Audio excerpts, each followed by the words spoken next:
안녕하세요. 여행작가 태원준입니다. 앉아서 편안하게 떠나는 세계여행, 본격 대리만족 여행 프로그램 요리조리 세계 속으로 이번에도 함께해 주신 여러분들 환영하고요. 오늘은 유럽 중앙에 위치하고 있는 중립국 스위스로 한번 떠나보겠습니다. 여러분, 스위스 하면은 다들 알프스와 호수, 멋진 자연 환경 이제 생각하실 텐데요. 그런 도시들은 제가 이전에 스위스 1편에서 여러분들께 전달해 드린 적이 있고, 오늘은 각기 다른 매력을 가지고 있는 스위스의 소도시를 한번 탐방해 보도록 하겠습니다.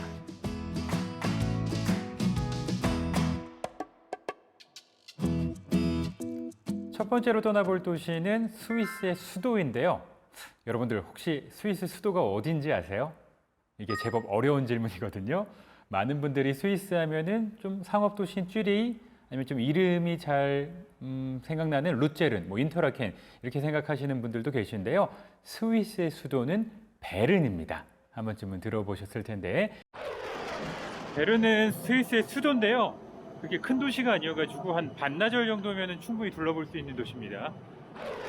이 베른은 스위스의 수도인 만큼 굉장히 많은 역사와 문화를 품고 있는 도시고요. 아래강이라고 하는 아름다운 S자 모양의 강이 도시를 관통합니다. 예전부터 참 아름다운 도시였는데 안타깝게도 15세기에 이쪽에 큰 어떤 자연재해가 발생을 했다고 합니다. 그래서 그 뒤에 이제 석조의 건축물들로 재건이 된 도시가 지금까지 이제 이어져 오고 있고요. 저는 여행지로서 이 베른을 두 단어로 정리를 한다면은 분수와 트램의 도시라고 부르고 싶습니다. 먼저 트램 얘기를 해보자면은, 이 트램이 여러분 잘 아시잖아요. 유럽에 가시면 소위 전차라고 해가지고 위에 줄 달아놓고 이제 움직이는 약간 기차 같은, 미니 기차 같은 그런 전차를 의미하는데, 이 베른은 예전부터, 굉장히 오래전부터 트램이 왕성하게 활동을 했던 도시이다 보니까 트램이 어느 정도 많냐면요, 저기 하늘을 바라보면은, 이건 전차 때문에 좀 어쩔 수 없는 부분이긴 하지만 워낙 많은 전차 노선이 있다 보니까, 트램 노선이 있다 보니까 위에 전선들이 많아가지고 때때로 하늘이 잘 안 보일 정도로 이렇게 많은 트램들이 운영이 되고 있습니다. 이 트램도 각기 다른 또 색이 있고, 또 다양한 이게 광고판이라든지 재미있는 이야기들이 막 담겨져 있는 트램이 있어서 그 자체로도 큰 볼거리라고 할 수가 있고요. 또 여러분들이 이제 베른을 다니시기에 도보와 함께 가장 효율적인 방법이 이 트램이라고 할 수 있겠죠. 또 여러분들이 일일권이라든지 정기권을 끊으신다면은 거의 무제한으로 이 트램을 타실 수가 있기 때문에 가장 먼저 이 베른의 트램 먼저 소개해드리고요. 이어서 이 베른의 분수 이야기를 안 하고 넘어갈 수가 없는데요. 여러분들 분수하면은 얼마나 대단하길래 이런 생각하실 수 있지만, 이게 작고 소소한 분수라고 하더라도 그 숫자가 많고 또 다양한 이야기를 품고 있다 보면은 그 자체로도 하나의 여행 코스가 될 수가 있거든요. 그런데 이 베른에는 얼마나 많은 분수가 있냐면요, 무려 100개가 넘는 분수가 도시 곳곳에 위치를 하고 있습니다. 네, 여기 가장 첫 분수가 나왔네요. 첫 번째 등장하는 분수, 바로 백파이프 연주자 분수인데요. 가난한 시인이랑 어떤 예술가들을 위한 분수라고 합니다. 네, 저 같은 작가들, 예술가들을 위한 분수죠. 여기 예언자 모세가 10계명을 들고 서 있습니다. 또 이 베른을 상징하는, 또 베른의 역사를 품고 있는 분수들을 하나하나씩, 숨바꼭질하듯이 하나하나씩 찾아가면서 이 여정을 이어가다 보면은 그것도 훌륭한 루트가 되기 때문에, 저는 개인적으로 베른에 갔을 때 셀프 분수 투어를 했었거든요. 분수를 하나씩 만나보는 것만으로도 되게 재밌죠. 그리고 이렇게 분수 보시다 보면은 분명히 중간에 한번 딱 만나게 되는 도시의 명물이 있습니다. 바로 베른 시계탑이고요.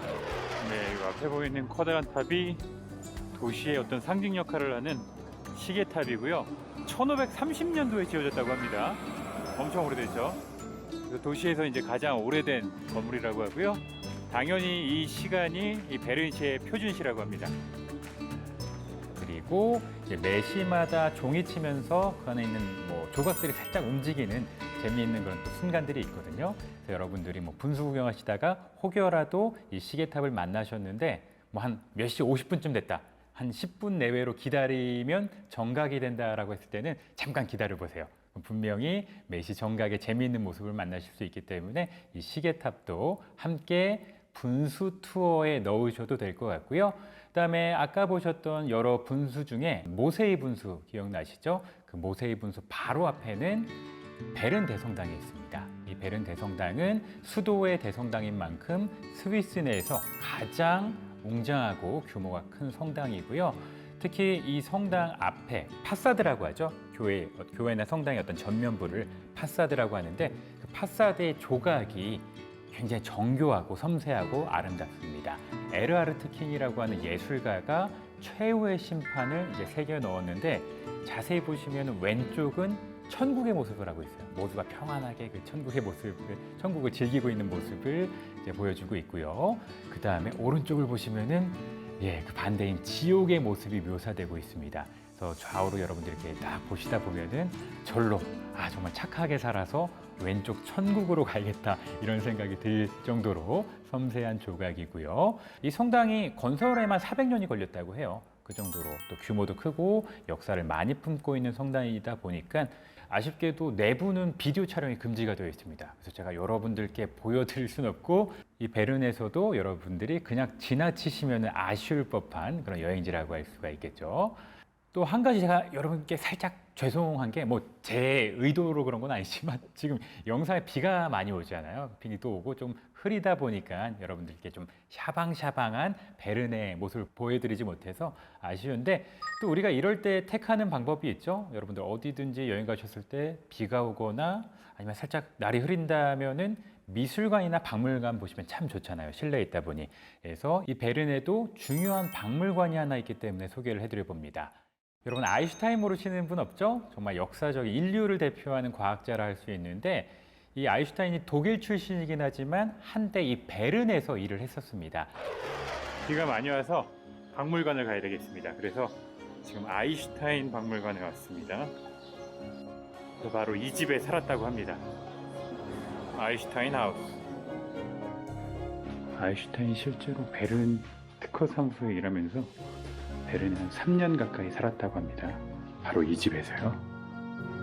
또 특히 이 장소가 아인슈타인이나 또 우리 모두에게 정말 중요한 이유가 비록 2년뿐이었지만 아인슈타인 하면 여러분들이 떠올리시는 상대성 이론 있죠. E는 mc 스퀘어. 그 상대성 이론의 어떤 영감을 받고 기초를 세운 곳이 바로 이곳이라고 합니다. 그래서 정말 중요한 곳이라고 할 수 있겠죠. 또 그의 아내가 입었던 옷, 아이가 잠들었던 요람까지 있을 정도로 정말 정교하게 옛 모습을 그대로 재현을 해놨습니다.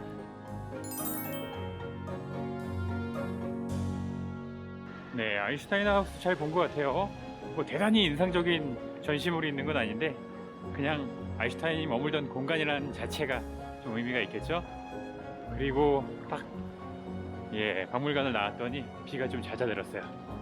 이제는 좀 여행할 수 있을 정도로 비가 잦아들었습니다.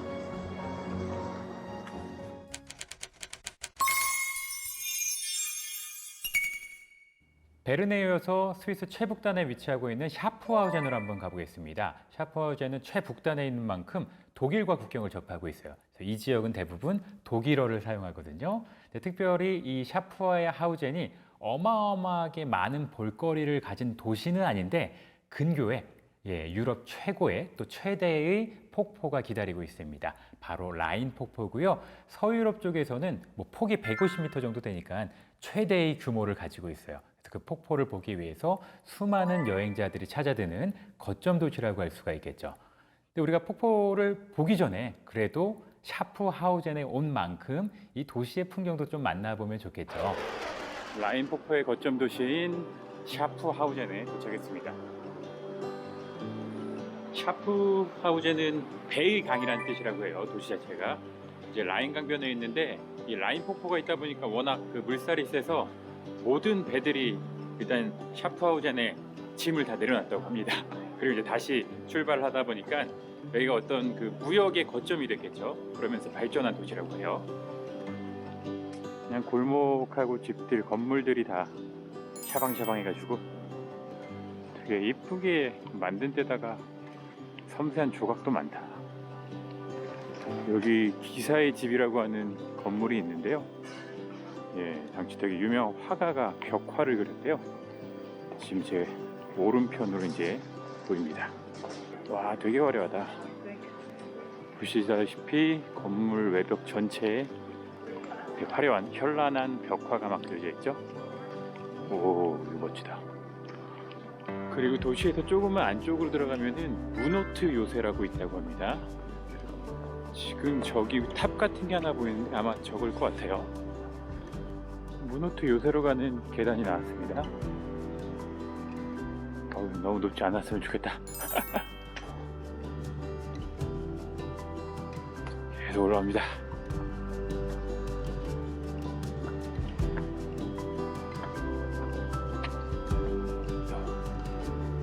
요새로 들어가겠습니다. 무슨 동굴 같은 게 있네요. 아, 여기 무노트 요새 모형인가 보다. 이렇게 생긴 요새예요. 위에서 보면 제가 지금 여기 계단 따라서 쭉 올라와서 이쯤에 와 있는 거죠. 이쯤에. 여기서 이제 막 망보고 총 쏘고 있겠죠. 그 사이로 시내 모습을. 이 무노트 요새는 예전부터 도시 방어를 위해서 지어진 요새인데 거대한 원통형의 모습이기 때문에 360도 방어가 다 가능했겠죠. 이러다 보니 도시의 전경을 빙글빙글 돌면서 다 훑기도 좋고요. 또 바로 앞쪽으로는 이 라인 폭포가 있는 라인강이 펼쳐집니다. 그래서 라인강도 눈에 담으실 수가 있고 또 여름 같은 경우는 이 요새 안에서 다양한 문화 활동들이 열립니다. 다양한 전시라든지 공연들이 열리기 때문에 여러분들이 스케줄 살짝 확인하신 다음에 기왕이면은 그런 공연들 열릴 때 가시면 더 좋을 것 같아요. 그래서 이렇게 가볍게 샤프하우젠 여행은 마치도록 하고요. 이제 진짜 하이라이트인 라인 폭포를 한번 넘어가 보겠습니다. 이 라인 폭포는 뭐 멋지기도 한데 일단 기본적으로 접근성이 굉장히 훌륭합니다. 우리가 이렇게 대자연, 막 폭포 같은 데는 물살이 세면 가까이 갈 수가 없기 때문에 한참 떨어진 곳에 일단 뭐 차나 기차를 멈추고 여러분들이 좀 품을 많이 파르셔야 되는데 이 라인 폭포는 바로 옆에 예전에 오래전에 지어진 성이 있습니다. 라우펜 성이라고 하는 멋진 성이 딱 옆에 위치를 하고 있는데 요 위에 있는 성이 아마 폭포 전망을 할 수 있는 성인 것 같아요. 그 성까지 가는 기차가 있어요. 아예 그 기차역 이름이 그냥 라우펜 성 라인 폭포예요. 그래서 내리자마자 이제 살짝 그 폭포가 보이기도 하고 일단 귀가 먼저 트입니다. 어마어마하게 큰 굉음이 들리기 시작을 하고 물보라가 일어나기 시작을 하거든요. 기차에서 내리시자마자 바로 라인 폭포를 마주하실 수가 있는데요. 폭포 속으로 빠져들어가겠습니다. 가겠습니다.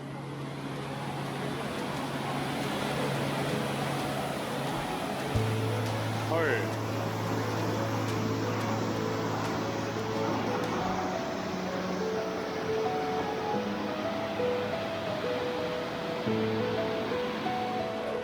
라인 폭포는 넓이가 150m 정도 되고요. 굉장히 넓죠. 그리고 높이가 이제 23m 낙차가 있다 보니 어떤 층별로 구경할 수 있다고 보시면 돼요. 가장 위에서 이 폭포를 내려다볼 수도 있고요. 그다음에 한 중간쯤에서 폭포를 약간 옆에서 이렇게 보실 수도 있고 바로 밑에서 폭포가 쏟아지는 광경을 만나실 수가 있는데 저는 개인적으로 이 폭포를 가장 웅장하게 느꼈던 순간은 가장 아래에서 봤었던 순간이에요.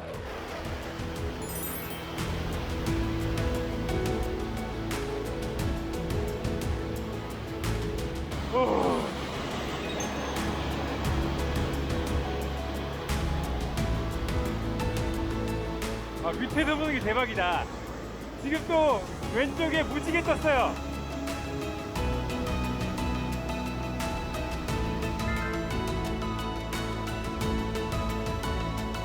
무지개.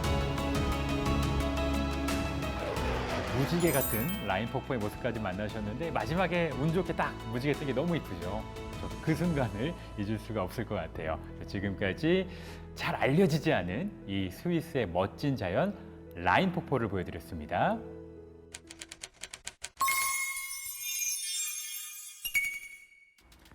이번엔 또 먹을 게 언제 나오나 기다리고 계셨죠? 스위스 음식을 한번 맛볼 시간이 되었는데 오늘은 레스티라고 하는 음식을 제가 준비를 해봤습니다. 이름은 또 발음은 살짝 어렵지만 비주얼은 여러분 많이 보신 비주얼일 겁니다.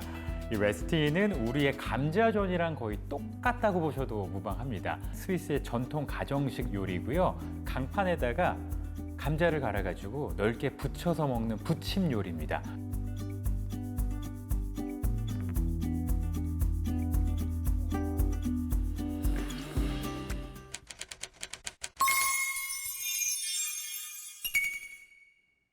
이번엔 비록 우리 곁을 떠났지만 여전히 최고의 인기를 자랑하고 있는 가수를 한번 만나러 떠나볼 텐데요.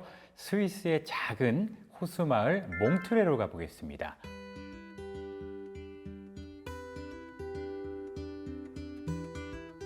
이곳이 아름다운 레마노 근처에 위치를 하고 있어서 유럽에서도 손꼽히는 휴양지이기도 합니다.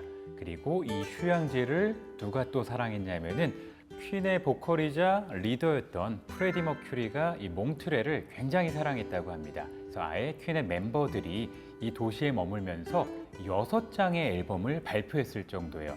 그러다 보니 이 몽트레는 퀸의 도시라고 불러도 되겠죠. 네, 몽트레는 프레디 머큐리 동상이 있어서 유명하죠. 바로 역 앞에 있다는데 이동하겠습니다. 역시 사람들의 방문이 끊이질 않습니다. 여전히 많은 사람들이 이렇게 추모의 꽃을 꽂아놓고 가나봐요.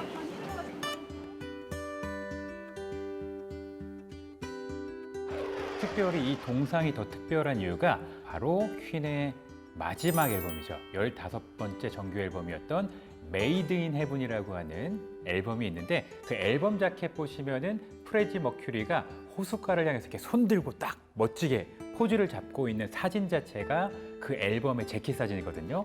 그 재킷 사진과 동일한 동작을 가진 프레디 머큐리의 동상을 세우게 된 거죠.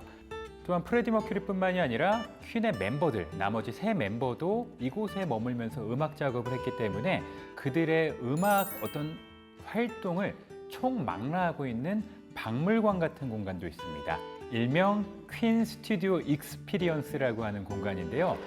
퀸 더 스튜디오 익스피리언스, 심지어 프리 어드미션, 무료 입장이고요. 들어가 보겠습니다. 전 세계 팬들이 퀸과 머큐리에게 남긴 메시지가 이렇게 붙어 있습니다. 퀸의 역사와 이곳 스튜디오에 관련된 설명이 쫙 써 있고요. 당시 이곳이 몽트레의 그 녹음실이었다고 합니다.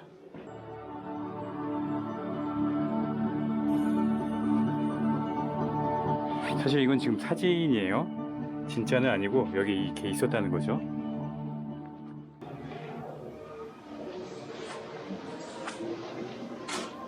와, 여기가 스튜디오였다고 해요. 이 안에서 직접 연주하고 녹음을 했다고 합니다. 아마 저 악기도 다 직접 쓰던 거겠죠? 그들의 앨범과 멤버가 직접 쓴 듯한 메모도 있어요. 프레디 머큐리가 잠깐 외도했었죠, 솔로로.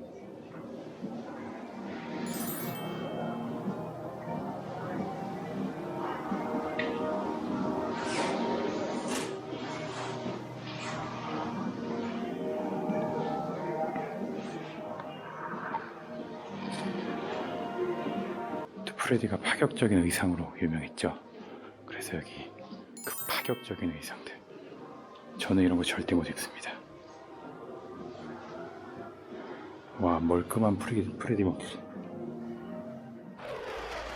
몽트레가 아름다운 휴양지이다 보니 그 밖에도 다양한 볼거리들이 있는데요. 저는 이 퀸의 발자취를 따라가는 것 자체도 충분하다고 생각하기 때문에 몽트레는 여기서 정리를 하도록 하겠습니다.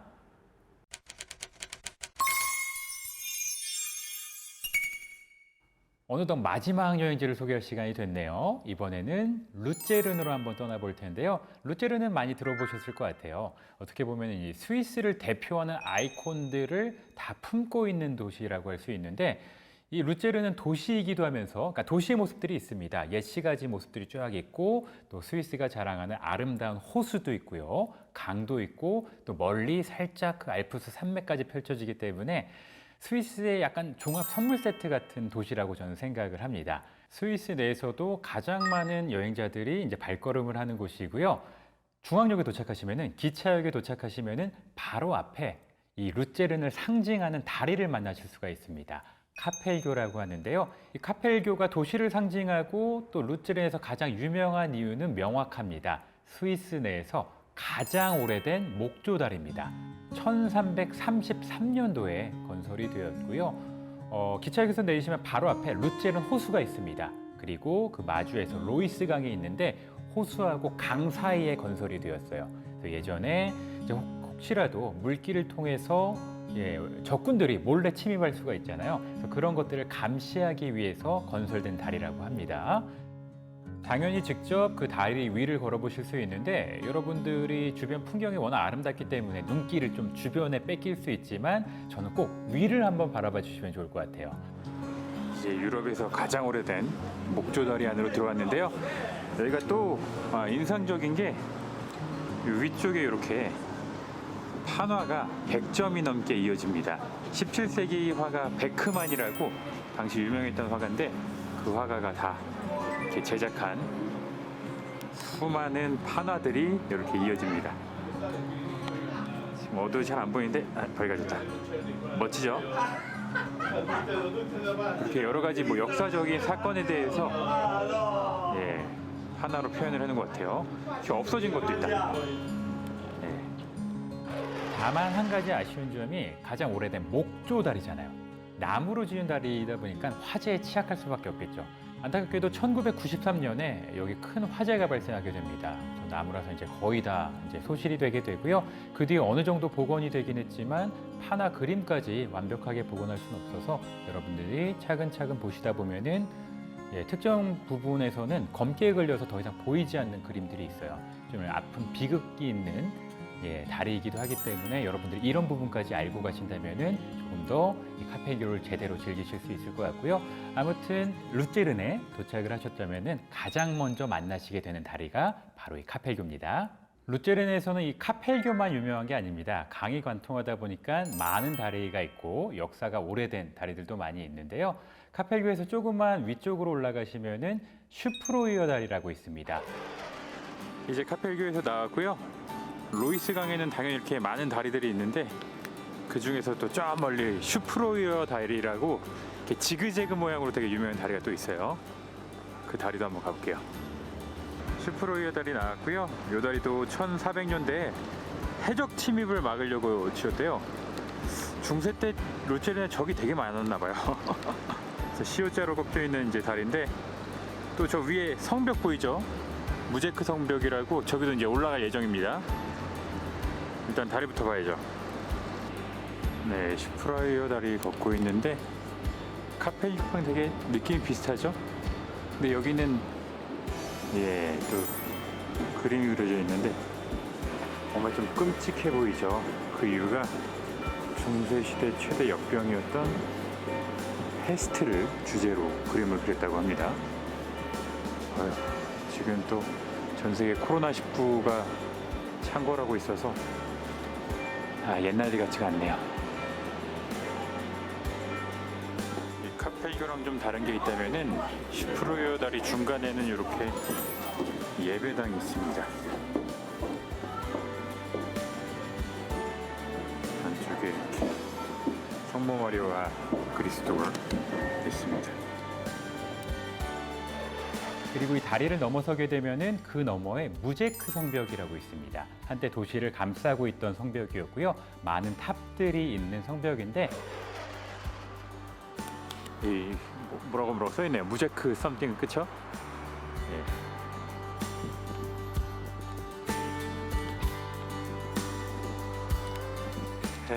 이제 다 왔습니다. 성벽 탑 보이고요. 이 성벽에 탑이 여러 개 있다고 합니다. 근데 아마 몇 개만 개방하는데 그 개방하는 것도 여름에만 개방을 하는 걸로 알고 있어요. 그래서 지금은 겨울 비수기라 아마 올라가지 못할 것 같습니다. 아이고 숨 차다.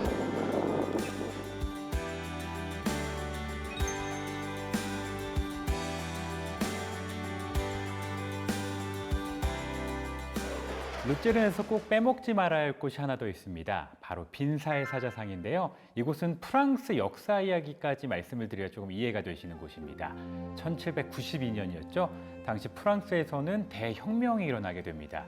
성난 군중들이 틸르리 궁전을 이제 습격을 하게 되고요. 당시 프랑스를 통치하던 루이 16세하고 그 유명한 마리 앙뚜아네트가 이제 궁전에 있었는데 이들을 보호하기 위해서 고용되었던 스위스 용병들이 열심히 이 궁전을 지키게 되는데 안타깝게도 군중들에 의해서 대부분 희생을 당하게 됩니다.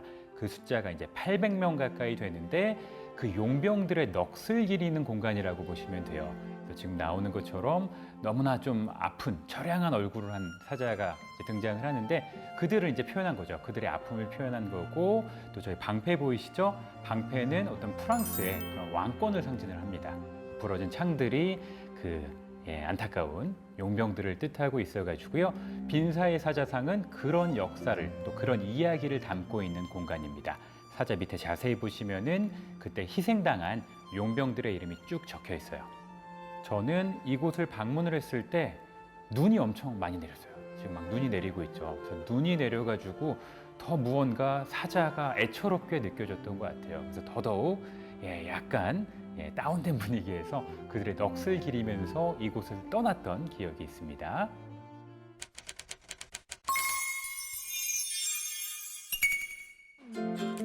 오늘은 스위스에 조금 숨겨져 있는 여행지들을 탐험을 해봤습니다. 재미있게 보셨죠? 우리가 알지 못하는 곳에도 이렇게 아름다운 풍경들이 많이 숨겨져 있기 때문에 여러분들도 스위스 여행하실 때 오늘 말씀드렸던 이런 도시들 꼭 방문해 보시길 바라겠고요. 스위스가 참 좋은 곳이 많지만 여행자에게는 조금 잔혹할 수가 있는 게 물가가 굉장히 비싸요. 햄버거 하나를 먹더라도 10,000원 가까이 하거든요. 그래서 정말 눈물 젖은 햄버거를 먹더라도 어딜 가나 눈이 즐거울 수밖에 없는 스위스이기 때문에 언젠가 여러분들도 꼭 떠나보시길 바라겠습니다. 지금까지 태원준이었습니다. 고맙습니다.